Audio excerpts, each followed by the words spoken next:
आज देश भर में रंगों के त्योहार होली की धूम देखने को मिल रही है, क्योंकि होली का त्योहार हम सभी की जिंदगी में बहुत सारी खुशियां और रंग भरता है। सर्दियों की समाप्ति के बाद होली का त्योहार मनाया जाता है। कुछ हिस्सों में उत्सव बसंत फसल के साथ भी जुड़े हुए हैं। नई फसल से भरे हुए अपने भंडार को देखने के बाद किसान होली को अपनी खुशी के तौर पर भी मनाते हैं। इस वजह से होली को बसंत महोत्सव या काम महोत्सव के अलावा रंग महोत्सव के नाम से भी जाना जाता है। हर कोई रंग बिरंगे रंगों में रंगा नजर आ रहा है। क्या आपने कभी गौर किया है कि आखिर होली में रंगों का इस्तेमाल क्यों किया जाता है? माना जाता है कि भगवान श्री कृष्ण रंगों के साथ होली मनाते थे। वे वृंदावन और गोकुल में अपने दोस्तों के साथ होली खेलते थे।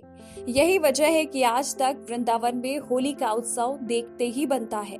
वैसे तो ये त्योहार पारंपरिक रूप से 2 दिनों तक मनाया जाता है। हिंदू पंचांग के मुताबिक फाल्गुन मास की पूर्णिमा को होलिका दहन की परंपरा है।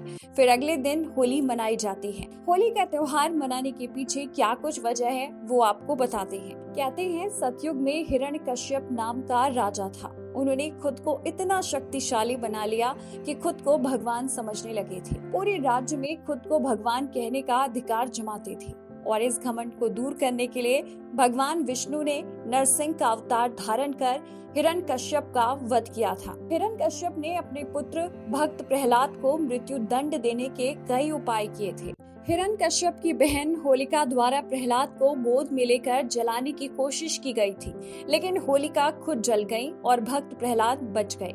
इसी मान्यता को लेकर आज भी होली का त्योहार मनाया जाता है। होली का त्योहार बुराई पर अच्छाई की विजय को साबित करता है, अधर्म पर धर्म की विजय करता है, नकारात्मक भावनाओं को सकारात्मक प्रभाव में ढालने की कोशिश करता है।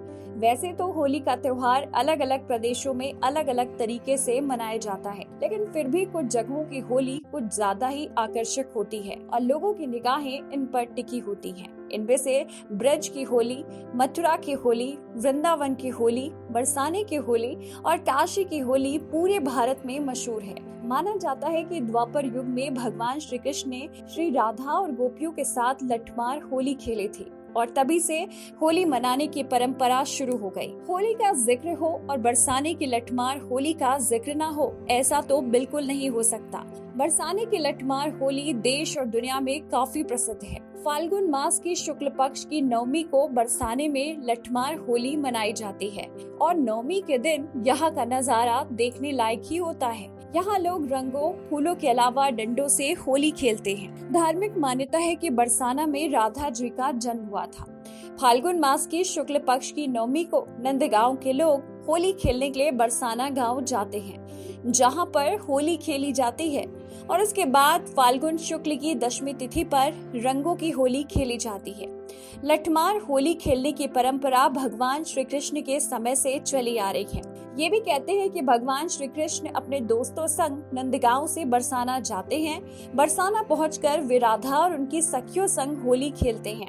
इस दौरान कृष्ण जी राधा संग ठिठोली करते हैं और वहाँ की सारी गोपियां उन पर डंडे बरसाती हैं। इस दिन लोग एक दूसरे पर लाल रंग और गुलाल लगाते हैं, जो केवल लाल रंग नहीं है बल्कि एक दूसरे से प्यार और स्नेह का भी प्रतीक है। वास्तव में ये न केवल हम सभी को बाहर से रंगता है बल्कि हम सभी के जिंदगी में खुशियाँ भी लाता है। इस दिन लोग लोकगीत गाते हैं, तरह तरह के पकवान बनाए जाते हैं। कुल मिलाकर कहें तो रंगों का त्योहार होली सभी के घर में खुशियाँ लेकर आता है और यही वजह है कि इस त्योहार को हर्षोल्लास के साथ हर साल हम मनाते हैं। तो आप भी अपनों के साथ धूमधाम से मनाइए होली का त्योहार।